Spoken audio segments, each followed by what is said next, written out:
Hello, property investors. Welcome back to another session of our facilities management and utilities management focus. Those of you who joined us last time, you would have been part of part one, and we're moving into part two, focusing on the idea of utilities management, specifically on water management. So if you didn't manage to join us for part one, I suggest go and look in our YouTube channels, look under the live videos, and see if you can find part one and rewatch that one. And then we're moving into today where we're talking about part two, still on the idea of managing your water on your properties. So the highlight from part one was really this idea of training your tenants or building good habits in your tenants. And the biggest value add that we have for you as far as building good habits in your tenant is to make sure that your tenants are paying for their water.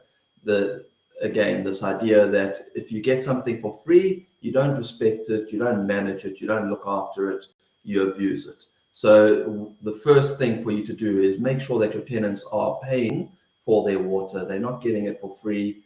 The habit that we have as landlords is try and find a tenant quickly and easily. So we kind of get tempted to do our rent as a all-inclusive price, so where it includes water, because then it becomes less of a burden for you as the landlord to have to charge the tenant or have to put in meters so that the tenant can be charged. So really going to reiterate this idea that we have to take control of our properties completely. So, and one of the most important places is making sure that your tenants pay for what they actually use. So if you are already charging your rent with water included, it's not too late. Go back to your tenant and say, listen, I know our original agreement said X and it included the water. We're now moving away from that program because it's not feasible for me to continue in that way. I will give you X amount discount, which was what I had as far as a budget for fair usage on the water.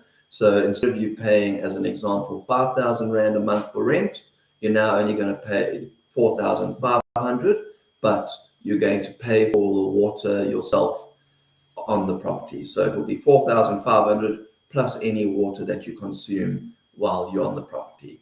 And I think so again, that needs to happen in writing. Have the discussion with the tenant, tell them what's coming up, give it to them in writing, have it as an addendum to the lease so they don't have any legs to stand on to fight with you. You're justifying it correctly, you're giving them something, and then you're adding on the charge on top of that. So that really is the starting point. Charge tenants for what they use. And to be honest, I wouldn't go down this journey without putting in a prepaid meter. So for me, the idea of sending them bills every month for their water just becomes an administration nightmare, where you've got to have someone go and read the water meter on the property. You've got to then say, what was the closing reading last month? What is the reading this month? Subtract the reading from last month and go, okay, well, this is what you used this month. Send them an invoice, wait for them to pay for that invoice. Often they have budgeted for their rent, but they haven't budgeted for their utilities at the end of the month. So then they go, oh, please, can I have a week or two? And that just becomes such a big headache for you. So for me, it's a no-brainer. Put a prepaid water meter in from the start. And then what that means is it's automated. The tenant buys whatever water they need in advance of what they're going to use, and then they manage it. So and I think that is the big learning for me around prepaid meters is when we've already got into this establishment of they respect the water because they're paying for the water. Now it just steps it up a higher degree. So it just takes it to another level where they are focused on, listen, I put 100 Rand in yesterday. Oh, we've used that 100 Rand up already today. Please, speak to the family. You guys are wasting water. So they start to manage their water better. All of us are aware that the country's in a very, very bad state from water management perspective. There's lots of municipalities that are going through water shedding at the moment. So it's responsible for us to put in place methods for our tenants to conserve water. The same thing's going to happen from the water shedding perspective is that the tariffs are going to become more expensive for those who use too much water. So for us, it's very important to make sure and we're giving the tools to the tenants to manage their water.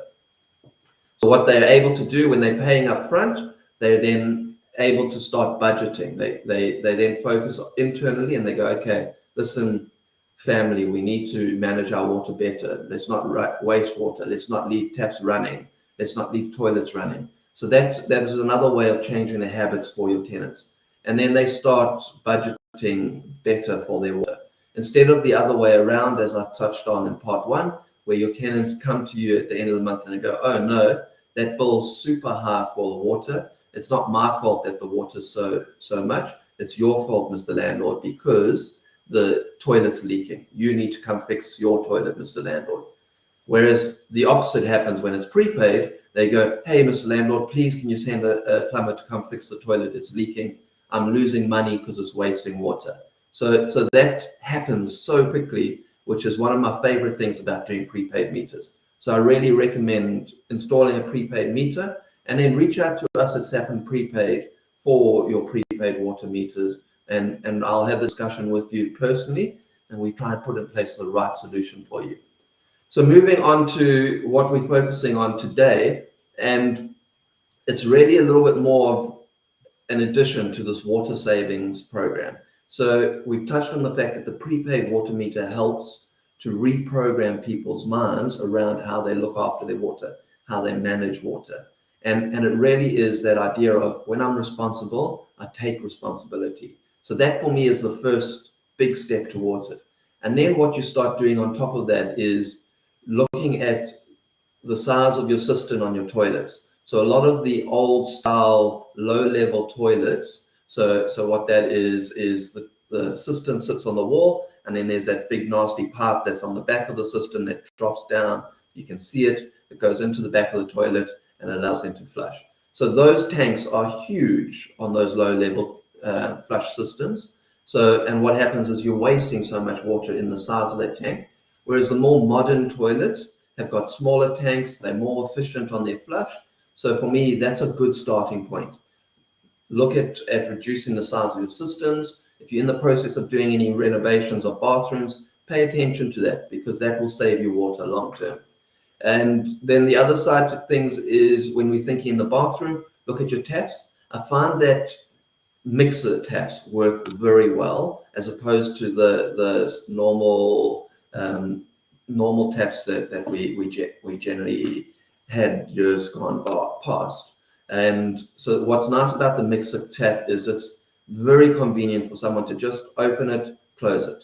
Whereas on a screw style tap, it takes them a while to screw it closed. And when someone's washing their hands, it's a little bit of an effort to screw that closed and then wash your hands and then open it again and rinse your hands. So those mixer style taps with the flapper handle, those are very good for saving water.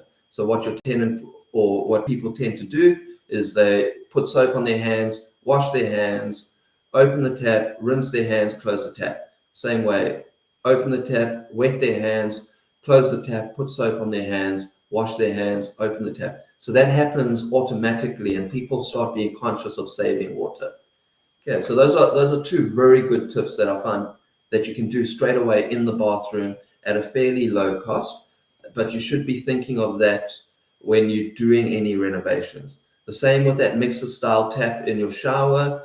That what's nice about that is tenants then are able to obviously turn off water when they're soaping themselves down, turn on water when they're rinsing themselves off. So it just becomes very convenient to on off as far as the water goes, as opposed to someone who's now, they wet themselves, they got to screw those taps closed, lather themselves up with soap, screw those taps closed, open again, try and reset the temperature, and then rinse themselves off. So that ends up becoming a case of, well, it's such a headache to screw close, screw open, I'm just going to leave the tap running all the time.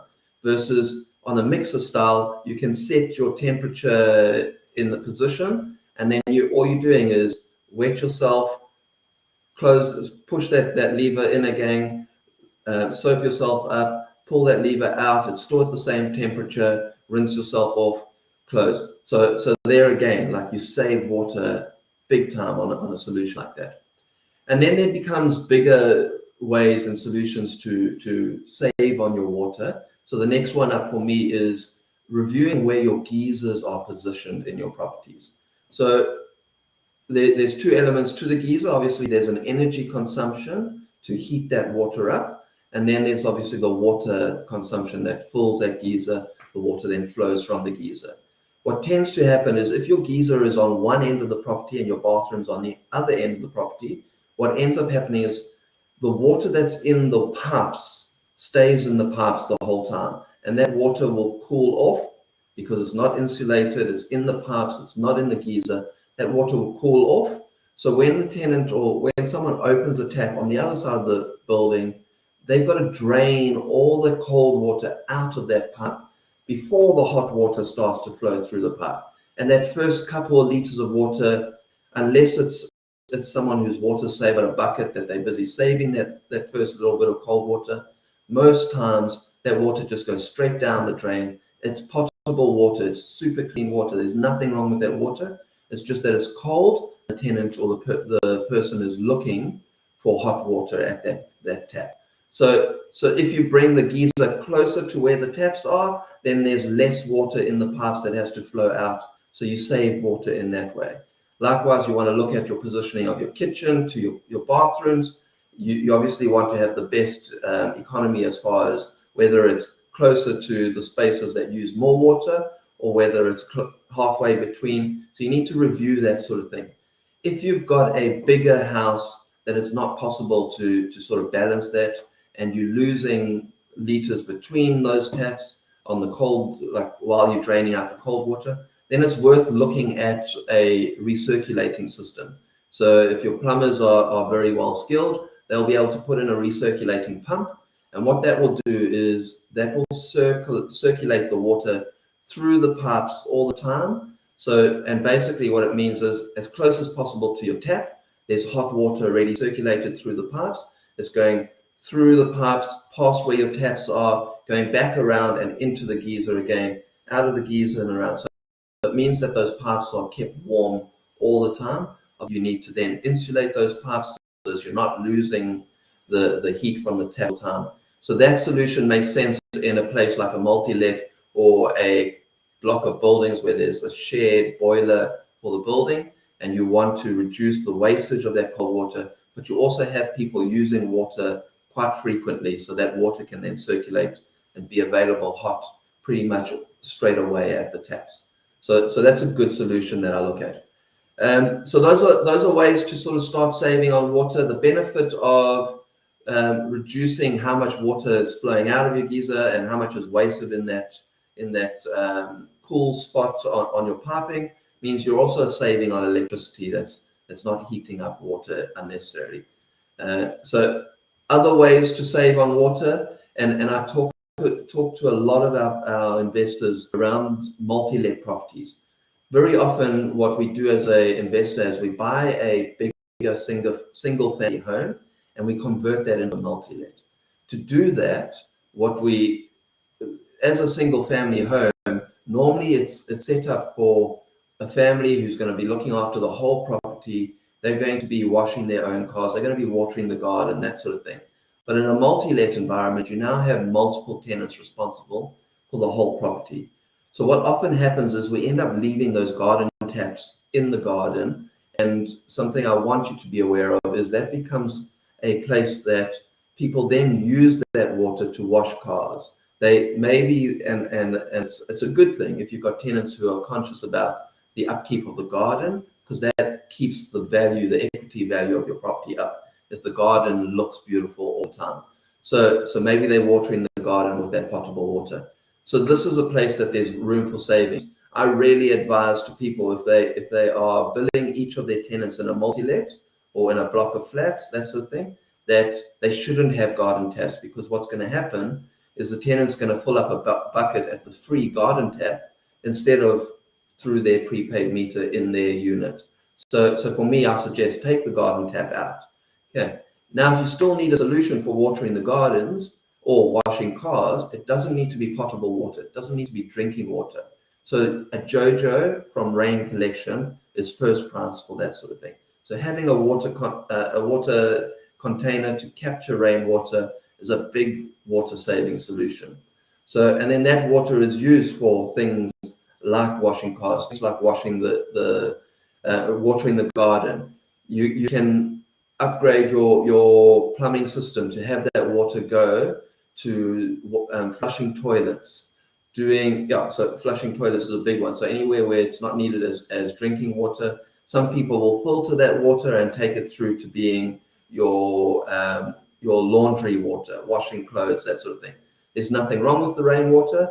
There's no toxins in it at all. So the idea then is to make sure your roof is clean, that it's clean water going into the storage tank, and then just filtering that slightly. So it's not drinkable water filtered, but it's ideal for using on those grey water spots like your toilets and like your laundry.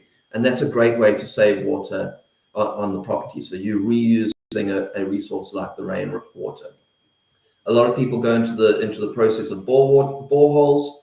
The nice thing about boreholes is obviously you're off grid for that, and you're using that. But I think the big thing to bear in mind is that water isn't going to be there forever. So it's not unlimited. We have to respect that resource in the water tables. So you need to look at what the impact of that water is. That water table might run dry, that aquifer might run dry in the future, which means that water supply is at risk. So you need to have a bit of a backup when it comes to borehole water.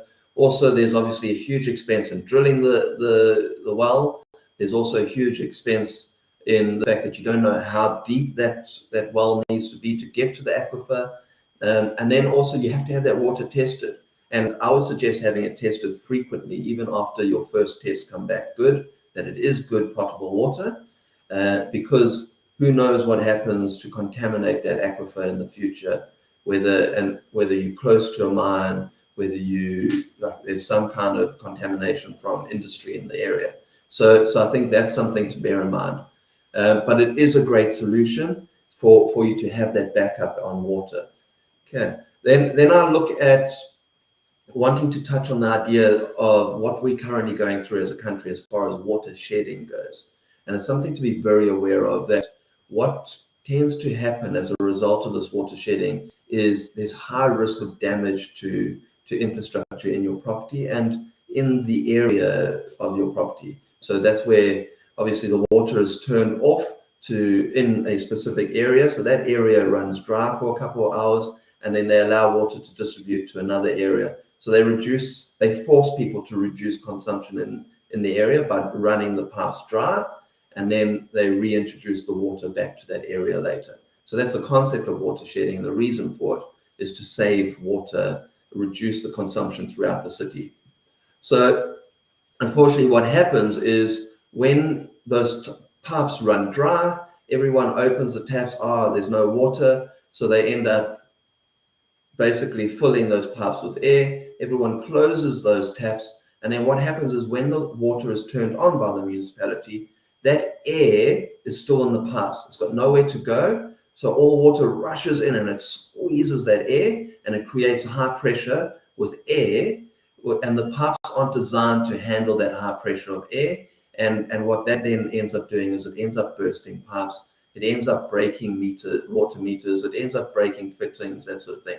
So it's something to be aware of in that situation. The other thing and there was a recent carte blanche episode on it, is that air in the system running past your municipality meter is going to make the municipality meter turn, and the meter isn't designed for the viscosity of air, it's designed for the viscosity of water, which means that meter will spin faster with the air going past it than it does with water. So unfortunately, people end up paying for air in those situations. So something to be conscious of and to keep an eye on. Yeah. The other very important thing that I want you to be aware of when it comes to this kind of setup where the pipes run dry is if your geyser isn't installed correctly with what they call a non-return valve. So it means the water can only go from the cold supply into the geyser, and it can't come back down the cold supply into the piping again. So they put a non-return valve in, which means the water can only go one way. It can't come this way again. So the plumber should be installing that non-return valve into your piping. If they don't install that, then what happens is, because your geyser is often higher up in the roof, it now becomes this great storage tank that your tenant goes, oh, the cold water is run dry, but if I open the hot water tap, there's still water coming out of that. Let me use the hot water. And they run that geyser dry, which in itself isn't a problem, but the problem is no one thinks to go and turn off the geyser on the DB, and that water, that geyser is still trying to heat up water that isn't there, which ends up cooking the element in your geyser. So it's the same way that if you've got an empty kettle running, it's going to damage that kettle. So the element in your geyser, if it's got no water in the geyser, it's going to cook that element, it's going to burn it, and now you end up having to replace that geyser element. Okay, so that's one risk to it. The other risk to it is now you have that air pressure build up in the geyser, which can then result in failure of that geyser in the future. So it's important to make sure that you've got that non-return valve on the geyser, so as the water doesn't get drained out of the geyser unnecessarily, and you don't have the extra risk of the geyser bursting or you cooking that element. Okay, and then the last little bit of information that I really suggest that people do from a property management perspective is to do water readings on your property frequently. So I suggest at least once a week, have someone just take a photo of the water meter with the reading on the water meter, and just pay attention, put it into a spreadsheet and go, okay, my average consumption is 5 kiloliters a week. It means for the month, it's 20 kiloliters for the month. Then at least you're paying attention to anything that goes wrong, anything that's out of the conventional, anything that's not part of the pattern. Suddenly in 1 week, you've got a usage of, instead of 5 kiloliters, it's 20 kiloliters. That then raises the red flag, and you go, okay, there's potentially a water leak on the property. We need to go and investigate and fix that. So I really encourage you to do water reads once a week on the municipality meter. So that allows you to check the pattern on your consumption on the property. It prevents any of these surprises, because if that pipe is burst at the beginning of the month and you only receive your statement at the end of the month, that's when you're going to find out through the shock of an expensive municipality bill, instead of you finding out a week later and being able to repair it quickly, and it minimizes your loss. So I really suggest that as a way of managing your property. Again, my first prize on properties is putting in a prepaid meter. So if you want to look into that, reach out to me at SAP and Prepaid. My contact details will be on the website in the description. And I'm here to help you as property investors. So reach out to me. Let me see if I can help you on the right solution going forward. Thank you very much. We'll see you at the next one.